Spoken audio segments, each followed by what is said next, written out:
now. Roger Harrabin, BBC News. Well, let's talk now to Michael Mann, who is a distinguished professor of atmospheric science and director of the Earth System Science Centre at Penn State University in Pennsylvania. Thank you for taking the time, Professor, to talk to us on BBC News. I wanted to ask you, first of all, your reaction to this report. Yeah, thanks. It's good to be with you. Well, my reaction is, look, as this report lays bare, dangerous climate change has arrived. It's not a far-off threat. It's a near and present threat now. And the question is, how bad are we willing to let it get? The good news here is that we can prevent further warming of the planet and a worsening of the impacts that we're already seeing if we make dramatic cuts in our carbon emissions over the next decade. But make no mistake, it will require dramatic action.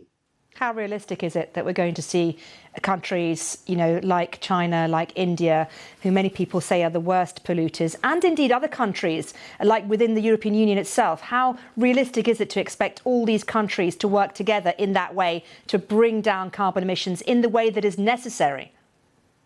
Well, we've really, if you look at the history of human civilization, we've often risen to the occasion when facing major challenges. This is arguably the greatest challenge that we've faced, but we're seeing some signs of hope. The United States has returned to a position of leadership on this issue.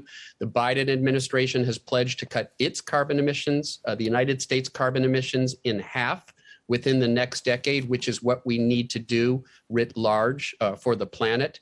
And that has brought others to the table. China is now back in negotiations. I am hopeful that when we get to the COP26 meeting, the climate conference later this year in Glasgow, we will have a set of commitments from the major nations of the world that do get us on that path we need to be on to avert catastrophic warming.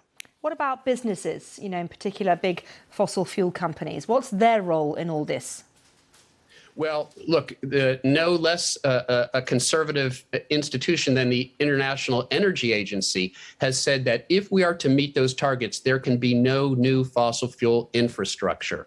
The G7 last month made a commitment to fund no new coal infrastructure. So we do need to see a massive movement away from fossil fuels, and we need energy companies to be part of the solution rather than part of the problem. Those energy companies that see the writing on the wall, that recognize that the future of the energy economy is in renewable energy, are the ones who will prosper in the future. So we can make this transition, provide jobs, have a prosperous economy, and tackle the climate crisis at the same time.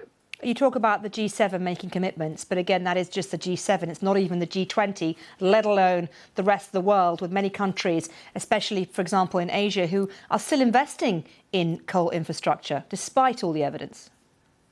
Yeah, so those of us in the industrial world really have to be out in front. We have this legacy of having had access to cheap, dirty fossil fuels for 2 centuries. And so if we are to tell the other nations of the world, the Chinas, the Indias, that they too don't have the right to grow their economies with cheap, dirty energy, we have to take a leadership position ourselves. We have to be in front, and we have to provide incentives to make sure that India doesn't invest in a fossil fuel infrastructure, to provide them the tools to develop a clean energy infrastructure, to leapfrog past this stage that the rest of the world, the industrial world, unfortunately went through, the fossil fuel stage. We can't afford for developing nations to go through that same stage, and we have to provide them the resources to make sure that they won't. You published crucial papers on climate change 2 decades ago, including something called the hockey stick curve theory. Just explain, if you can, to our audience what that theory was and, whether you think that that theory has been validated. Yeah, well, I'd like to call it something as grand as a theory, but it was just an estimate. It was an estimate that we made of how temperatures had varied over the past 1,000 years. We only have about a century of widespread thermometer measurements, so we turned to indirect measures that we call proxy data, like tree rings and corals and ice cores and lake sediments, to reconstruct how the temperature of the Earth varied over the past 1,000 years. And the pattern was this fairly flat, slight cooling from 1,000 years ago into the depths of what we call the Little Ice Age, 17, 18, 1900s, and then and that's the handle. Then this dramatic spike. That's the blade of the hockey stick. And it is without precedent. The warming that we've seen is without precedent as far back as we could go, 1,000 years. Well, the new IPCC report has a longer, sharper hockey stick. They go back 2,000 years. The blade is even sharper because we've warmed even more since then. And this is a message that we are engaged in this unprecedented uncontrolled experiment with the one planet that we have that can support us and other life. And it really is a message that we need to tackle this problem now. Professor, one final question, and briefly, if you could.